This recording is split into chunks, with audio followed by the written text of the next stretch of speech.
অবিচলতার এক অনুপম আদর্শ গল্প। ধরিত্রীর রমণীকুলের এক সম্মানিতা নারীর গল্প। তিনি আল্লাহর প্রিয় বান্দি আসিয়া। তখনকার যুগের সবচেয়ে অত্যাচারী বাদশা আল্লাহর দুশমন ফেরাউনের স্ত্রী। রাজপ্রাসাদে দাস দাসীদের সেবায় সুখের গতিতেই চলছিল তার জীবন। মুকুট বিশিষ্ট সম্রাজ্ঞীর পদে ছিলেন অভিষিক্ত। ফেরাউনের সাম্রাজ্য আর ক্ষমতার অংশীদারিত্ব তার চরিত্রকে করতে পারেনি কলুষিত, হননি সামান্যও প্রভাবিত, বরং হকের ওপর ছিলেন অটল অবিচল।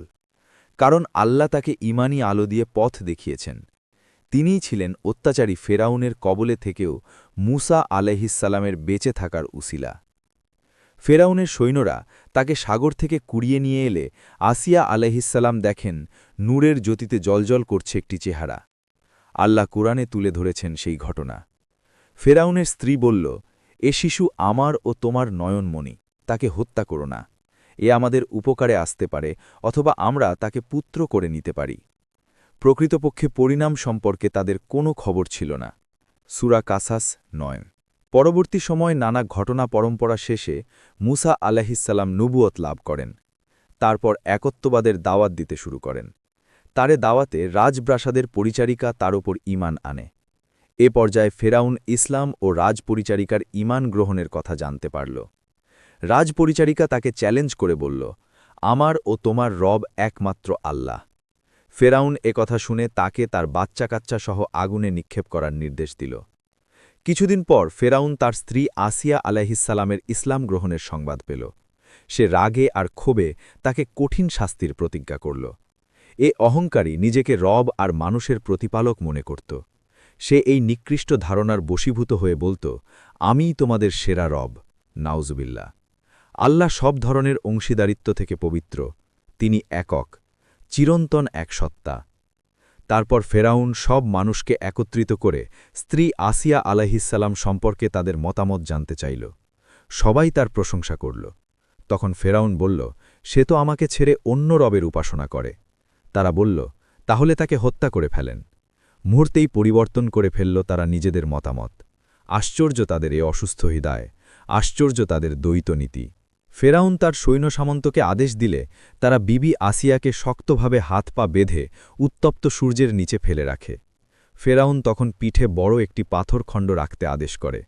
গতকাল যিনি ছিলেন সম্মানের মুকুট পুরিহিতা সম্রাজ্ঞী, জীবনযাপনে সুখী, যার ছিল হাজারো গোলাম আর দাসী, আজ তিনি লাঞ্ছিত আর অপমানিত।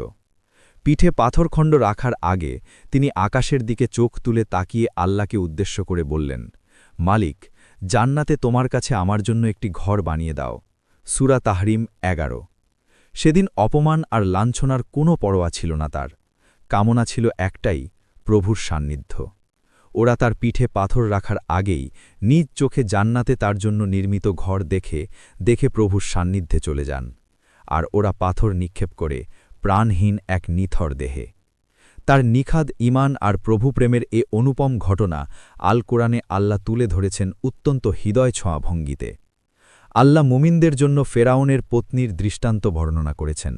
সে বলল, হে আমার পালনকর্তা, আপনার কাছে জান্নাতে আমার জন্য একটি গৃহ নির্মাণ করুন, আর আমাকে ফেরাউন ও তার দুষ্কর্ম থেকে উদ্ধার করুন, আর আমাকে মুক্তি দিন জালেম সম্প্রদায় থেকে।